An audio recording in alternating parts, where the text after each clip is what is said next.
نحمده ونصلي على رسوله الكريم اما بعد فاعوذ بالله من الشيطان الرجيم بسم الله الرحمن الرحيم رب اشرح لي صدري ويسر لي امري واحلل عقدة من لساني يفقهوا قولي۔ ناظرین، پروگرام اللہ کے خوبصورت نام کے ساتھ آپ کی خدمت میں حاضر ہیں۔ آج ہم انشاءاللہ اللہ سبحانہ و تعالیٰ کے نام الملیک پر بات کریں گے۔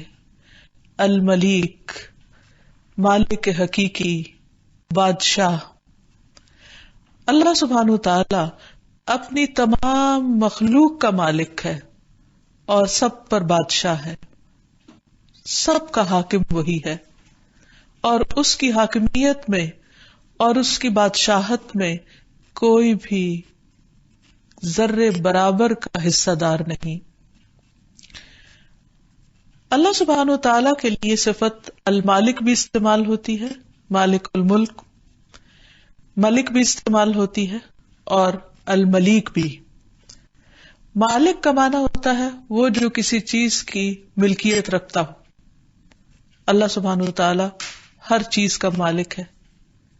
ملک وہ جو کسی چیز پر حاکمیت رکھتا ہو، یعنی بادشاہ ہو اور ملکیت بھی ہو اس کی۔ اور ملیک مبالغے کا صیغہ ہے کہ وہ جس کی حاکمیت اور جس کی بادشاہت لازوال ہے اور ہر چیز پر ثابت ہے، اور کوئی اور اس میں اس کا حصے دار نہیں، اس کا شریک نہیں۔ قرآن مجید میں سورۃ القمر میں آتا ہے کہ ان المتقین فی جنات ونہر، کہ بے شک متقی لوگ باغوں اور نہروں میں ہوں گے، فی مقعد صدق عند ملیک مقتدر، سچائی کی مجلس میں عظیم بادشاہ کے پاس جو بے حد قدرت رکھنے والا ہے۔ یعنی اللہ سبحانہ وتعالیٰ کی یہ صفت وہاں بیان ہوئی ہے کہ جب اللہ تعالیٰ اپنے محبوب بندوں کو اپنے دیدار کے لیے، اپنی ملاقات کے لیے بلائیں گے تو اس وقت وہ الملیک ہوں گے، یعنی حقیقی معنوں میں بادشاہ اور عظیم تر بادشاہ۔ تو آئیے دیکھتے ہیں کہ اللہ تعالیٰ کی اس صفت کے بارے میں قرآن و سنت سے ہمیں کیا رہنمائی ملتی ہے۔ سب سے پہلی چیز تو یہ کہ اللہ سبحانہ تعالیٰ ہر چیز کی ملکیت رکھتے ہیں۔ زمین و آسمان میں کوئی بھی جو چیز ہے، خواہ ایک ذرہ ہی کیوں نہیں، یا بڑے سے بڑا کوئی آبجیکٹ، ہر چیز کا اصل اور حقیقی مالک صرف وہ ایک اللہ رب العزت ہے۔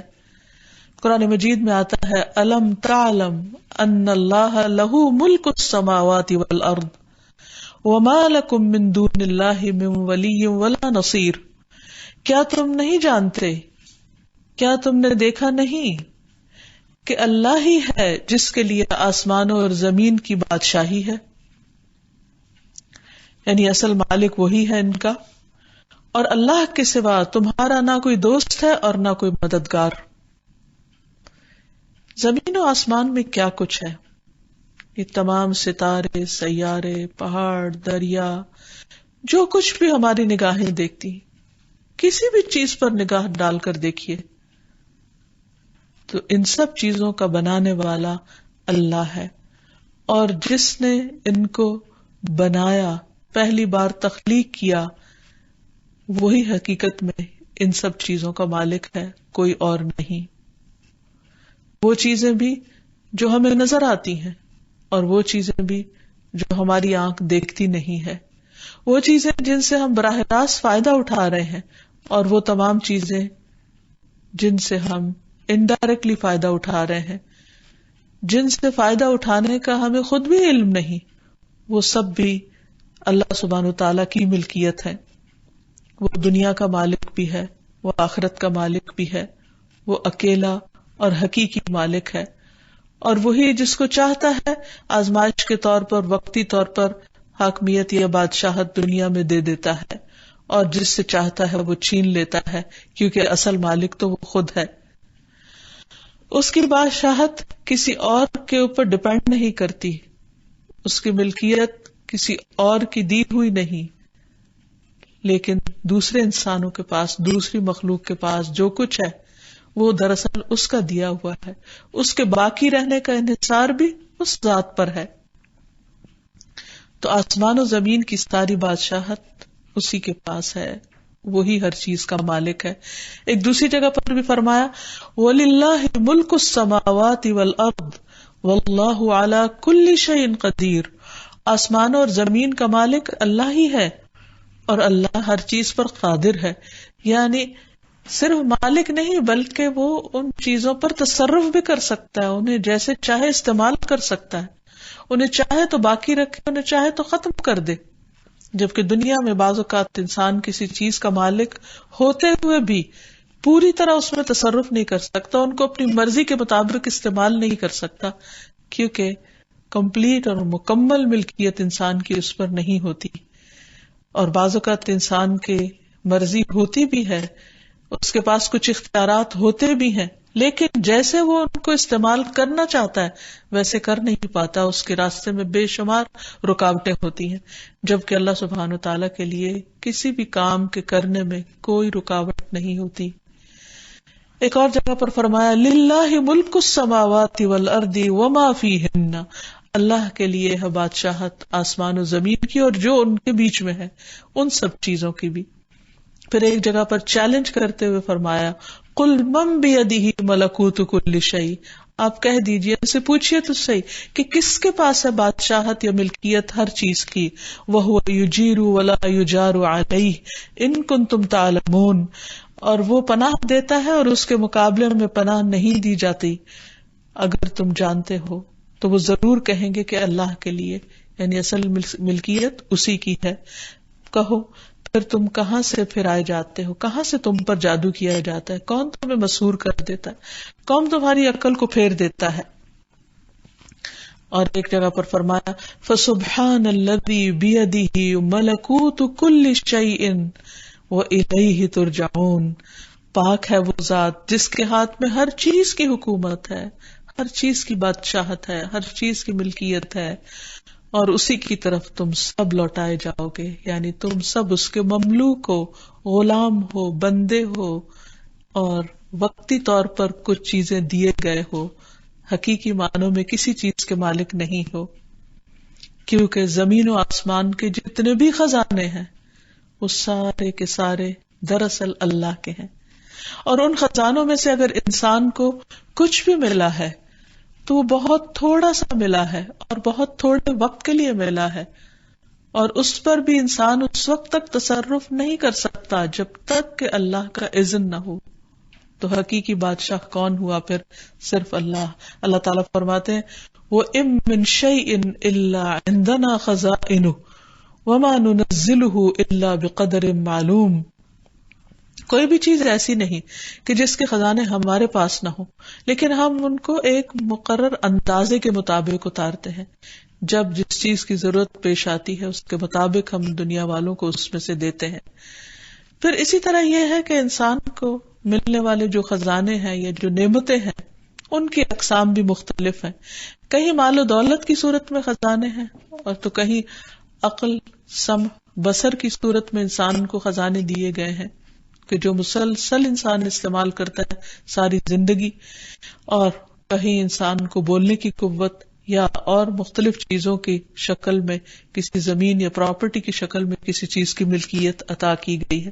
تو اللہ تعالیٰ فرماتے ہیں قُلْ مَن يَرْزُقُكُم مِّنَ السَّمَاءِ وَالْأَرْضِ أَمَّن يَمْلِكُ السَّمْعَ وَالْأَبْصَارَ وَمَن يُخْرِجُ الْحَيَّ مِنَ الْمَيِّتِ وَيُخْرِجُ الْمَيِّتَ مِنَ الْحَيِّ وَمَن يُدَبِّرُ الْأَمْرَ فَسَيَقُولُونَ اللَّهُ فَقُلْ أَفَلَا تَتَّقُونَ. آپ ان سے پوچھئے آسمان و زمین سے تمہیں رزق کون دیتا ہے؟ یہ سب کچھ جو تمہارے پاس آج ہے یہ کہاں سے آیا؟ مثلاً انسان اپنے پاس ہونے والی کسی بھی چیز کے اوپر غور کرے. فار ایگزامپل اگر انسان ایک بہت بڑی پراپرٹی کا مالک ہے تو سوچے آج سے 100 سال پہلے اس کا مالک کون تھا اور وہ اس وقت کہاں ہے. شاید اس کا نام بھی معلوم نہ ہو، اور وہ زمین کے کس حصے میں دفن ہے وہ بھی کسی کو پتہ نہ ہو. اگر آج انسان کے پاس سونے کا ایک ڈھیر ہے تو انسان سوچے کہ اس سے پہلے یہ ڈھیر کس کے پاس تھا، اور جب انسان مر جائے گا، چلا جائے گا اس دنیا سے، تو یہ ڈھیر کس کے پاس چلا جائے گا؟ کیا انسان کے لیے یہ بات عبرت کے لائق نہیں کہ یہ ملکیت مسلسل تبدیل ہوتی چلی جا رہی ہے.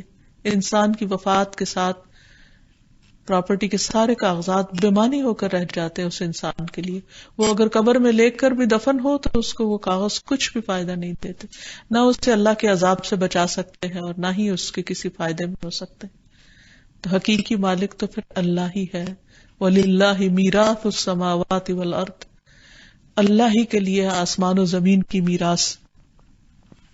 پھر اسی طرح فرمایا تمہاری سماعت اور ابصار کا مالک کون ہے، یعنی تمہیں آنکھ، کان، ناک، یہ سب کچھ کس نے عطا کیا ہے. حقیقت یہ ہے کہ انسان ان چیزوں کو بے دریغ خرچ کرتا چلا جا رہا ہے. اب دیکھیے کہ ایک ایوریج آنکھ دن میں کتنے گھنٹے دیکھتی اور کتنی بے شمار چیزیں دیکھتی اور کتنے لاکھوں رنگ دیکھتی ہے. کیا یہ خزانہ نہیں جو انسان استعمال کیے چلے جا رہا ہے؟ لیکن اس کا اصل سورس کون ہے، اس کا اصل مالک کون ہے؟ اور جب تک وہ دیے رکھے انسان استعمال کر سکتا ہے اور جب وہ چاہے لے لے. اور پھر آپ دیکھیے کہ ہم بہت سی نعمتیں ایسی ہیں کہ جن کو خرچ کرتے ہی چلے جاتے ہیں لیکن ان میں کوئی کمی نہیں آتی. کبھی ہم نے سوچا کہ ہماری آنکھوں میں جو روشنی ہے یہ ہر وقت کہاں سے آ رہی ہے؟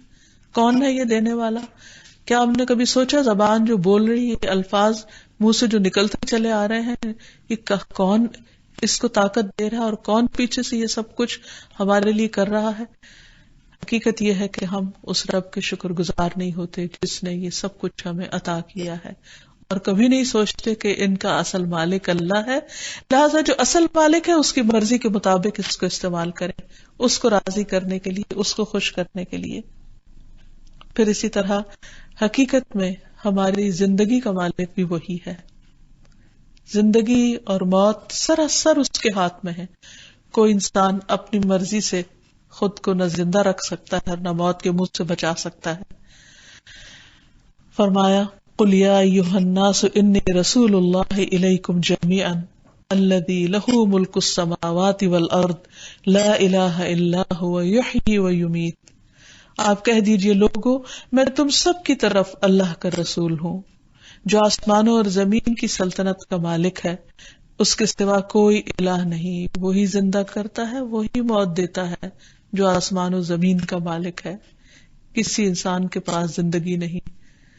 مہنگی سے مہنگی مشینیں اور بڑے سے بڑے ماہر ڈاکٹر بھی انسان کو موت کے منہ سے بچا نہیں سکتے جب اللہ سبحانہ و تعالی انسان کی زندگی ختم کر دے. اصل مالک وہی ہے اور اسی کی طرف سب کو پلٹ کر جانا ہے. اور پھر اسی طرح کوئی کسی کی زندگی لے نہیں سکتا جب تک اللہ نہ چاہے. فرمایا وَمَا كَانَ لِنَفْسٍ أَن تَمُوتَ إِلَّا بِإِذْنِ اللَّهِ، کوئی شخص اللہ کے اذن کے بغیر کبھی نہیں مر سکتا. بعض اوقات لوگ خودکشی کی کوششیں بھی کر چکتے ہیں تو ان میں کامیاب نہیں ہوتے، اور بعض اوقات کامیاب ہو جاتی ہیں جب اللہ کا اذن ہوتا ہے. تو انسان کو اللہ کا بندہ بن کے رہنا چاہیے، کیونکہ ہم سب اس کے بندے ہیں، اس کے غلام ہیں، اس کے مملوک ہیں.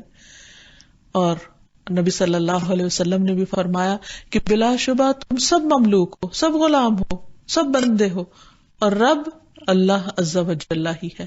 اصل مالک وہی ہے. حقیقت میں انسان کو ملنے والی جو بھی چیزیں ہیں، اس کے جسمانی نعمتوں کے علاوہ یا جو کھانے پینے کی چیزیں ہیں یا جو آسمان سے اس نے اتارا ہے، حتیٰ کہ اس کی اولاد بھی دراصل اس کا مالک بھی اصل میں اللہ ہی ہے. ہمیں جو وقتی طور پر وہ دی گئی ہے وہ ایک امانت کے طور پر ہے، ایک امتحان کے طور پر ہے کہ اسے پا کر ہم کرتے کیا ہیں، ان کو کس راستے پر لگاتے ہیں اور انہیں اپنے رب کا فرما بردار بناتے ہیں یا نافرمان.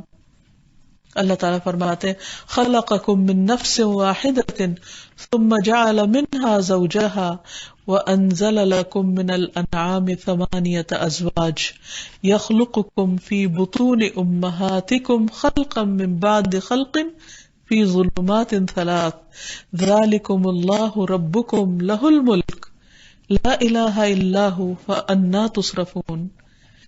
اس نے تمہیں ایک جان سے پیدا کیا، پھر اس سے اس کا جوڑا بنایا اور تمہارے لیے چوپاؤں میں سے 8 قسمیں نر اور مادہ اتاری. وہ تمہیں تمہاری ماؤں کے پیٹوں میں 3 اندھیروں میں ایک پیدائش کے بعد دوسری پیدائش میں پیدا کرتا ہے.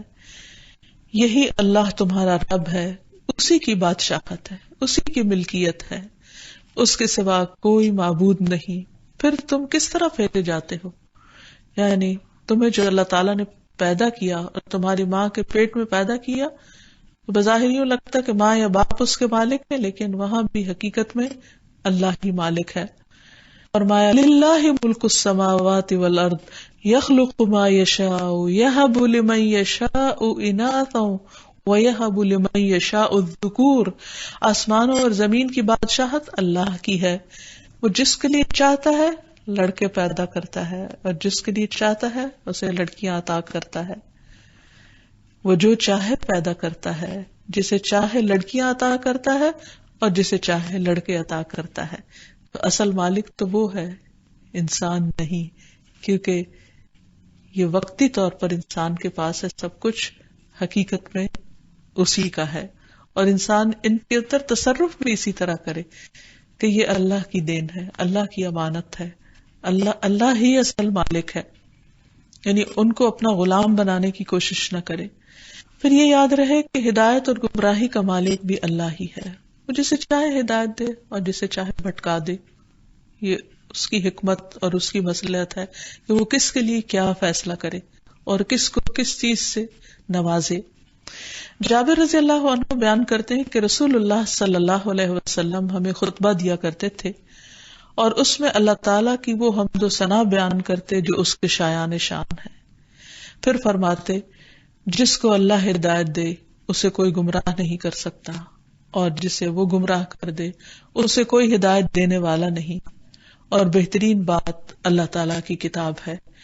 یعنی اللہ سبحانہ و تعالیٰ ہی ہدایت کا مالک ہے.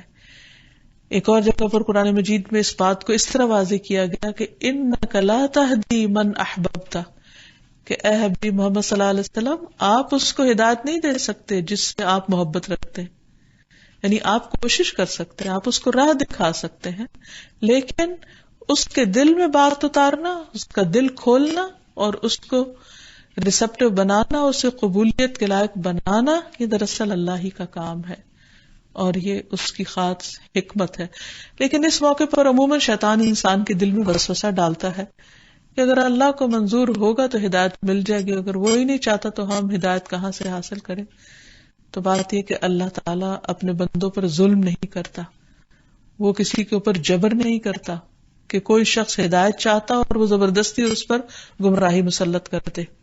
وہ جس کو چاہتا ہے ہدایت دیتا اور گمراہ کرتے کا مطلب یہ ہے کہ وہ زیادہ بہتر جانتا ہے کہ کون کس چیز کا اہل ہے.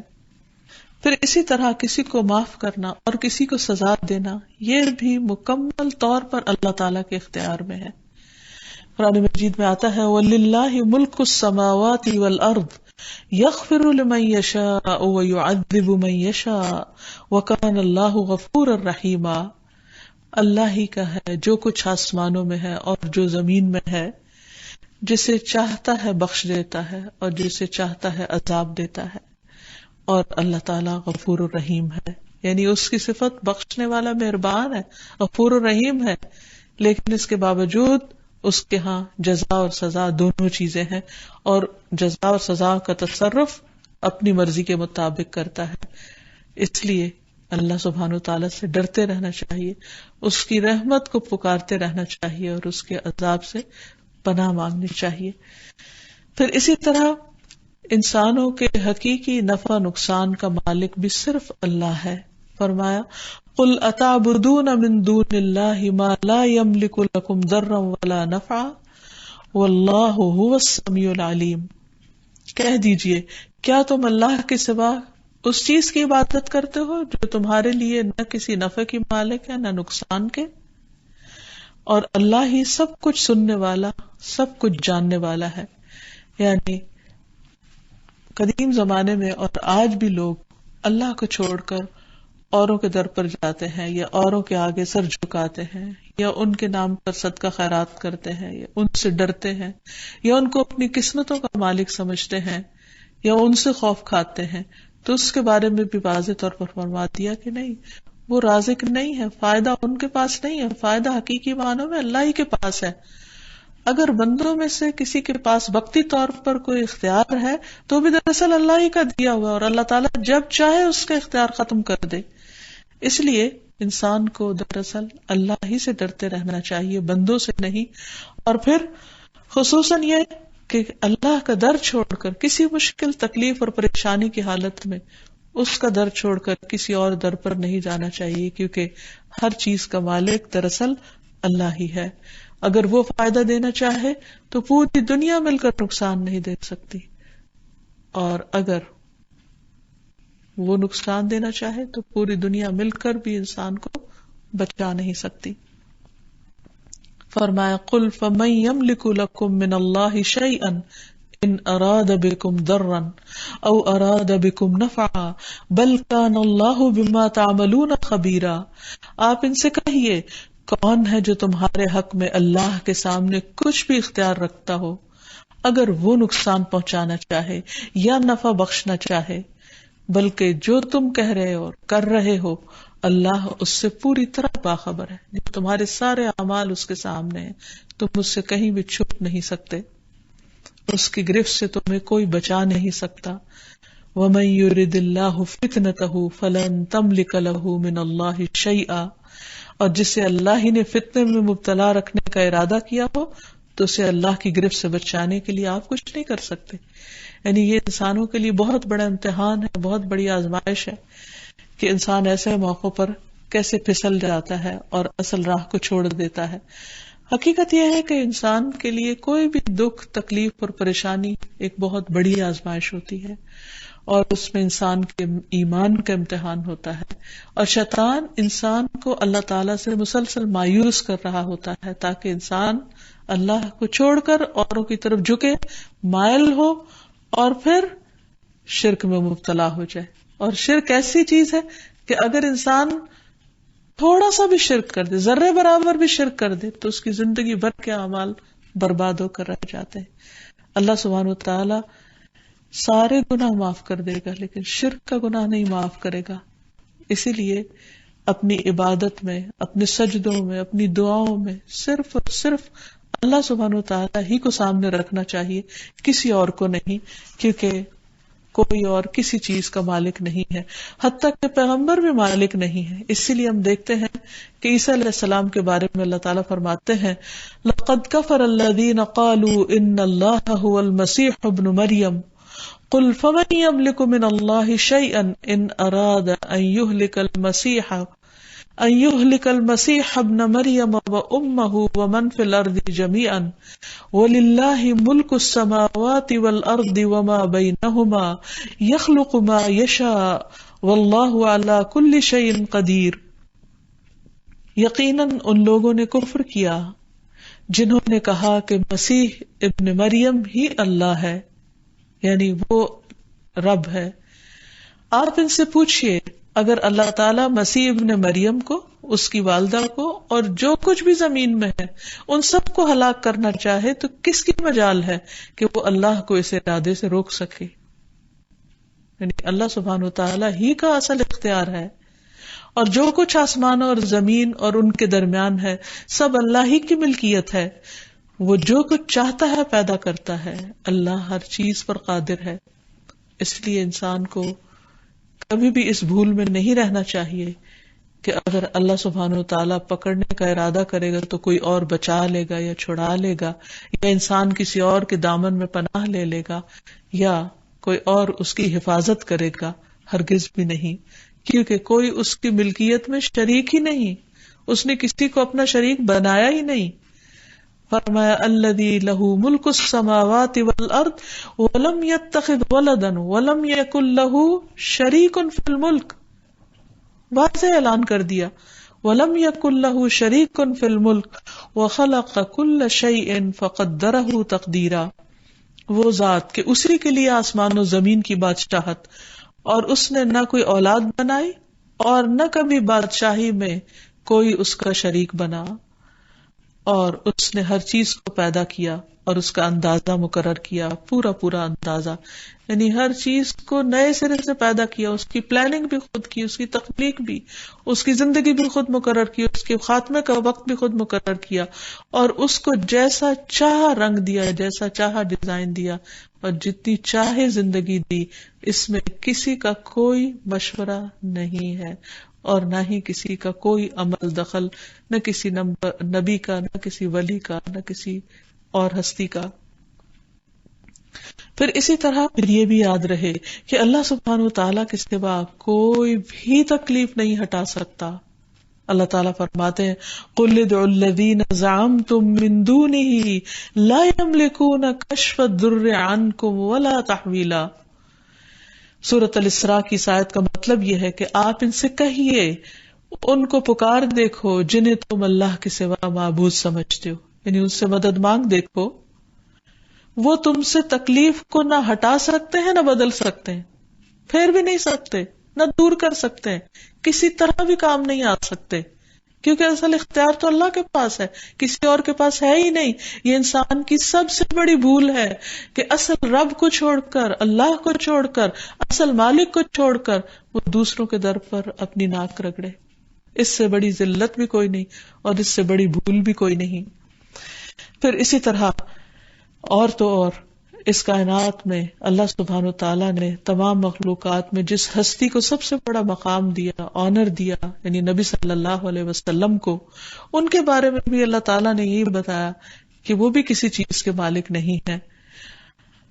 ابو ہریرہ رضی اللہ عنہ سے مروی ہے کہ نبی صلی اللہ علیہ وسلم نے بنو عبد المطلب سے فرمایا، اپنے خاندان سے، اپنے رشتہ داروں سے، کہ اے بنو عبد المطلب، تم اپنی جانوں کو اللہ عز و جل سے خرید کر جہنم سے آزاد کرا لو. اے بنی ہاشم، تم اپنی جانوں کو اللہ سے خرید لو. میں تم لوگوں کے لیے اللہ کی بارگاہ میں کسی چیز کا اختیار نہیں رکھتا. اے ام زبیر، اللہ کے نبی کی پھپھی، اور اے فاطمہ بنت محمد صلی اللہ علیہ وسلم، تم سب اپنی جانوں کو اللہ سے خرید لو، یعنی اپنی جانوں کو اعمال کے بدلے چھڑاؤ، کیونکہ میں اللہ کی طرف سے تمہارے لیے کسی چیز کا اختیار نہیں رکھتا. البتہ تم دونوں جو چاہو مجھ سے میرے مال میں سے مانگ سکتی ہو. یعنی دنیا میں اللہ تعالیٰ نے جس چیز کا مجھے مالک بنایا ہے، مال و دولت میں سے، اس میں سے جو چاہتی ہو مجھ سے لے لو، وہ میں دے سکتا ہوں، لیکن اللہ کے ہاتھ نہیں چھڑاؤں گا، تم اپنے لیے خود کچھ کر لو. کیونکہ حقیقی بادشاہ تو دراصل اللہ ہی ہے.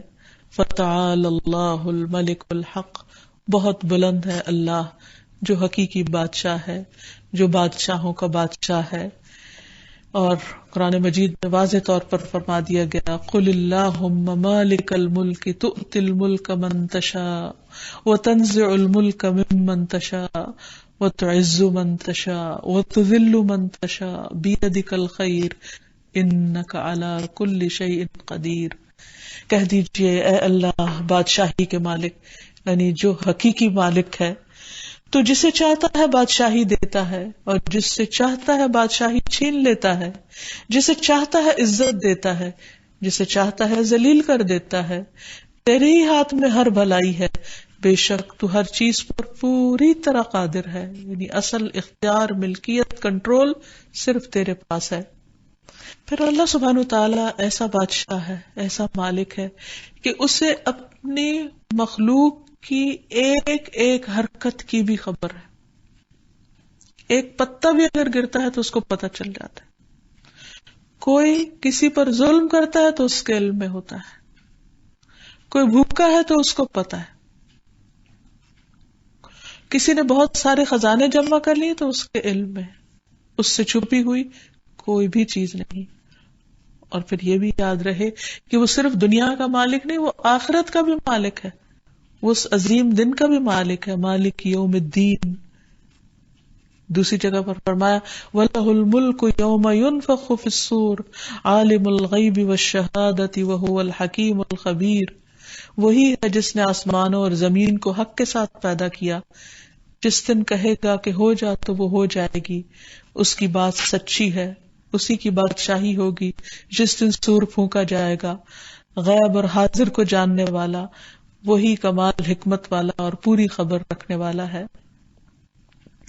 اس دن اللہ تعالیٰ پوچھے گا بندوں سے لمن الملک اليوم، آج بادشاہت کس کی ہے؟ تو کوئی دم بھی نہیں مار سکے گا، جواب دینے والا بھی نہیں ہوگا، اور خود ہی فرمائے گا للہ الواحد القہار، آج بادشاہت، حقیقی بادشاہت اللہ اکیلے کی ہے، جو اکیلا ہے، سب پر زبردست ہے، قہار ہے۔ سارے فیصلے اس دن کے اسی کے ہاتھ میں ہوں گے، اور اللہ تعالیٰ کے فیصلوں کو بدلنے کا کسی کے پاس اختیار نہ ہوگا۔ اللہ تعالیٰ فرماتے ہیں الملک یومئذ للہ یحکم بینہم، تمام بادشاہی اس دن اللہ کی ہوگی، وہ ان کے درمیان فیصلہ کرے گا۔ پھر وہ لوگ جو ایمان لائے، انہوں نے نیک عمل کیے، وہ نعمت کے باغوں میں ہوں گے، اور جنہوں نے کفر کیا اور ہماری آیات کو جھٹلایا تو ایسے لوگوں کے لیے رسوا کن عذاب ہوگا۔ اور پھر انسان اس حال میں اس حقیقی بادشاہ کے سامنے کھڑا ہوگا کہ کوئی بات نہ کر سکے گا۔ رب السماوات والارض وما بینہما الرحمن لا یملکون منہ خطابا، اس رب کی طرف سے جو آسمان و زمین اور ان کے درمیان کی ہر چیز کا رب ہے، بے حد رحم والا، وہ اس سے کوئی بات کرنے کی قدرت نہ رکھیں گے، یعنی کسی کے اندر یہ گٹس نہیں ہوں گے، جرت نہیں ہوگی کہ وہ جو دل میں آئے بول دے، بلکہ اس کے برعکس لوگ گھٹنوں کے بل اس کے سامنے گرے ہوئے ہوں گے۔ وَتَرَى كُلَّ أُمَّةٍ جَاثِيَةٍ، تم دیکھو گے کہ ہر امت گھٹنوں کے بل گری ہوئی ہے، سب جھکے ہوئے ہیں، اس دن چہرے بھی جھکے ہوئے ہوں گے۔ وَعَانَتِ الْوُجُوهُ لِلْحَيِّ الْقَيُّومِ وَقَدْ خَابَ مَنْ حَمَلَ ظُلْمًا، اور سب چہرے اس زندہ رہنے والے، قائم رہنے والے کے لیے جھک جائیں گے، اور یقیناً ناکام ہوا جس نے بڑے ظلم کا بوجھ اٹھایا۔ یعنی آج دنیا میں اگر کوئی کسی کا حق مار رہا ہے تو اسے خدا کا خوف کرنا چاہیے، کیونکہ کل اسے اللہ کے حضور پیش ہونا ہے، اور پھر وہاں تو اس کی زبان بند کر دی جائے گی اور اس کا سب کیا درا سامنے آ جائے گا۔ لوگوں کی نگاہیں بھی نیچے جھکی ہوئی ہوگی، اس قدر خوف ہوگا، اس قدر اللہ کی عظمت کا احساس ہوگا لوگوں کے اندر۔ اس ہولناکی سے بچے بھی بوڑھے ہو جائیں گے۔ یوم یجعل الولدان شیبا، وہ دن جو بچوں کو بوڑھا کر دے گا۔ جب انسان اللہ سبحانہ وتعالیٰ کے اس نام کو سمجھ لیتا ہے، جان لیتا ہے، اس کی معرفت حاصل کر لیتا ہے، تو اس کے مطابق پھر اپنی زندگی میں تبدیلی بھی لاتا ہے، اور یہی اس کے فائدے میں ہے۔ تو اللہ تعالیٰ کی صفت الملیک کو جاننے کے بعد سب سے پہلی چیز جو انسان کے اندر آنی چاہیے وہ یہ کہ انسان اللہ تعالیٰ کی اس عظیم ملکیت کو محسوس کرے، اور خود اپنے آپ کو اللہ کا بندہ سمجھے، اپنے آپ کو اللہ کی عبودیت میں خود خوشی سے دے دے کہ یا رب، چونکہ مالک تو ہے ہر چیز کا اور میں تیرا بندہ ہوں، میں اس پر راضی ہوں کہ تیری عبادت کروں اور تیرے آگے جھک جاؤں، اور پھر اکیلے اسی کو ہی سب کچھ سمجھے اپنا۔ جب انسان اللہ سبحانہ وتعالیٰ کی اس صفت کو پہچان جاتا ہے، یعنی اس کے الملیک ہونے کو جان لیتا ہے، تو پھر لازمی طور پر اس کا اثر اس کی زندگی میں نظر آتا ہے۔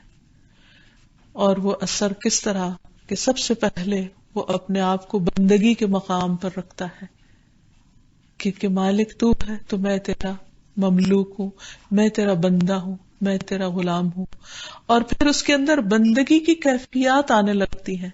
اور بندگی کی کیفیات کیا ہے؟ انتہا درجے کی عجز و انکساری، اللہ کی خشیت، ہر چیز میں اللہ کی طرف رجوع کرنا، اللہ تعالیٰ سے سب سے زیادہ محبت کرنا، شدید محبت، اللہ تعالیٰ پر ہر معاملے میں توکل اور اعتماد کرنا، کیونکہ یہی بندگی کی خو ہے کہ انسان اپنے آپ کو بندہ سمجھے اور اپنی ہر امید اپنے رب سے ہی وابستہ کر لے۔ لیکن حقیقت یہ ہے کہ یہ سب کچھ جاننے کے باوجود انسان بار بار بھولتا ہے، کیونکہ انسان کی آزمائش مختلف چیزوں کے ساتھ کی گئی ہے، جن میں سب سے بڑی آزمائش خود اس کا نفس ہے، اور انسان کا نفس انسان کو برائی پر اکساتا رہتا ہے، انسان کے لیے ایسی چیزوں کو خوشنما بنا دیتا ہے کہ جو اللہ تعالیٰ کی نافرمانی کی ہوتی ہے، لہذا ان چیزوں کو چھوڑنا اس کے لیے مشکل ہو جاتا ہے. اور پھر انسان کے اندر تکبر والی صفت، یعنی اپنے آپ کو کچھ سمجھنا، اپنے آپ کو منوانا، اور اس منوانے کے شوق میں بعض اوقات اللہ کی نافرمانی کے کام کرنا.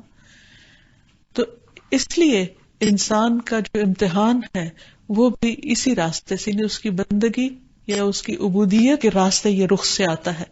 تو انسان ہر لمحہ اپنے نفس کا جائزہ لیتا رہے. نبی صلی اللہ علیہ وسلم نے فرمایا جس شخص کی روح اس کے جسم سے اس حال میں جدا ہوگی کہ وہ 3 چیزوں سے بری ہوگا تو وہ جنت میں داخل ہوگا. نمبر 1 قرض، نمبر 2 تکبر، اور نمبر 3 مال غنیمت میں خیانت. یعنی اگر کسی شخص کے اندر اپنی بڑائی کا احساس نہیں ہوگا اور بندگی کا احساس غالب ہوگا کہ اللہ میں تیرا مسکین عاجز غلام بندہ ہوں اور سارے فائدوں اور ساری رحمتوں کا مالک تو ہے، تو مجھ پر رحم فرما دے، تو ایسا بندہ اللہ تعالیٰ کی رحمت میں ہوگا. پھر اسی طرح دوسری چیز جس سے انسان کی آزمائش ہوتی ہے وہ شیطان ہے اور شیطانی اخلاق ہے. اور شیطان نے چونکہ خود حسد کیا تھا تو انسان کے اندر مختلف لوگوں کے ساتھ جیلسیز اور بغض اور عداوت اور حقد اور حسد پیدا کرتا رہتا ہے. اور اس سے انسان کا نکلنا بہت ضروری ہے. اور اس کے لیے بہت بہترین گر یہ ہے کہ انسان کسی کی بھی نعمت کو یہ دیکھ کر خوشی محسوس کرے کہ یہ میرے رب کی دی ہوئی ہے. جب انسان یہ جان لیتا ہے کہ اصل مالک اللہ ہے اور تقسیم بھی اسی کی ہے اور یہ اس کی تقسیم ہے، کسی کو زیادہ دیا اور کسی کو کم دیا، تو انسان اس وبال اور اس مشکل سے نکل آتا ہے. ورنہ تو ان الانسان خلق ہلوعا اذا مسہ الشر جزوعا واذا مسہ الخیر منوعا. انسان تھوڑ دلا بنایا گیا ہے، کمزور دل کا ہے. جب تکلیف پہنچتی ہے تو جلد گھبرا جاتا ہے، جب بھلائی ملتی ہے تو بہت روکنے والا بن جاتا ہے، یعنی پھر وہ دوسروں تک اس خیر کو نہیں جانے دیتا.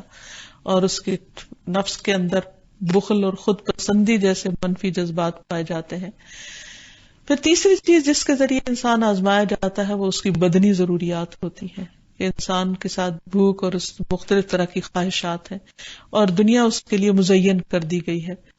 تو اس امتحان سے نکلنا بھی ایک بہت مشکل کام ہوتا ہے کہ انسان اپنے لیے حلال اور پاکیزہ راستوں سے رزق تلاش کرے. اس لیے جو شخص اپنے رب کو اپنا مالک، اپنا رازق سمجھتا ہے کہ میرے سارے معاملات اس کے حوالے ہیں، تو وہ اس پر توکل کرتے ہوئے پھر اس آزمائش سے بھی نکل آتا ہے اور مکمل طور پر اللہ تعالیٰ کی اطاعت اور فرمانبرداری میں اپنے آپ کو دے دیتا ہے اور اپنے رب کے فرمان کو سنتا ہے. وَأَنِيبُوا إِلَىٰ رَبِّكُمْ وَأَسْلِمُوا لَهُ، اور اپنے رب کی طرف پلٹ آؤ اور اس کے مطیع فرمانبردار بن جاؤ. اور پھر عاجزی اختیار کرتا ہے، اللہ کے لیے جھک جاتا ہے، جھگڑا چھوڑ دیتا ہے، دوسرے انسانوں کو عزت دیتا ہے.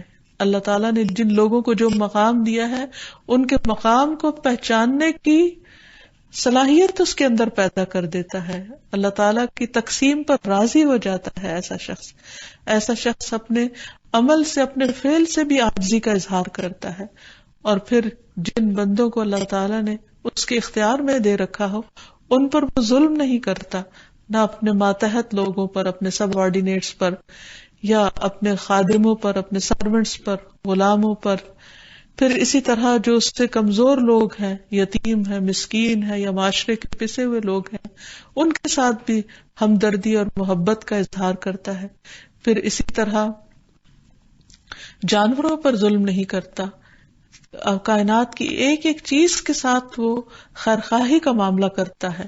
اور آخر میں یہ کہ انسان اللہ سبحانہ وتعالیٰ کو مالک سمجھتے ہوئے اس کی صفت کے ساتھ دعا بھی کرتا رہے اور ہر حاجت اور ضرورت میں اس کی طرف رجوع کرے، کیونکہ ہر چیز کے خزانے اس کے ہاتھ میں ہیں اور وہ دینے پہ آئے اور ساری مخلوق کو بھی دے تو کچھ کمی نہیں آتی. اور خصوصاً یہ صفت الملیک، اس کے ساتھ صبح و شام کی دعاؤں میں ایک دعا ملتی ہے جس میں اس کا ذکر آتا ہے، اس کو پڑھنا نہ بھولے. ابو بکر صدیق رضی اللہ عنہ نے کہا، اے اللہ کے رسول صلی اللہ علیہ وسلم، مجھے کچھ کلمات ارشاد فرمائیے جو میں صبح و شام پڑھتا رہوں. آپ نے فرمایا یہ پڑھا کرو، قل اللہم فاطر السماوات والارض عالم الغیب والشہادہ رب کل شیء وملیکہ اشہد ان لا الہ الا انت اعوذ بک من شر نفسی وشر الشیطان وشرکہ۔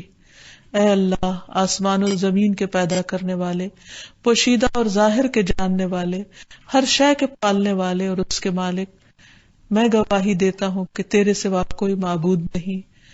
میں اپنے نفس کی شرارت، شیطان کے شر اور اس کے شرک سے تیری پناہ میں آتا ہوں۔ یہ دعا صبح و شام اور بستر پر جاتے وقت پڑھنی چاہیے۔ اللہ تعالی ہمیں اپنی رحمتوں سے نوازے۔ وآخر دعوانا ان الحمد للہ رب العالمین۔ سبحانک اللہم وبحمدک اشہد ان لا الہ الا انت استغفرک واتوب الیک۔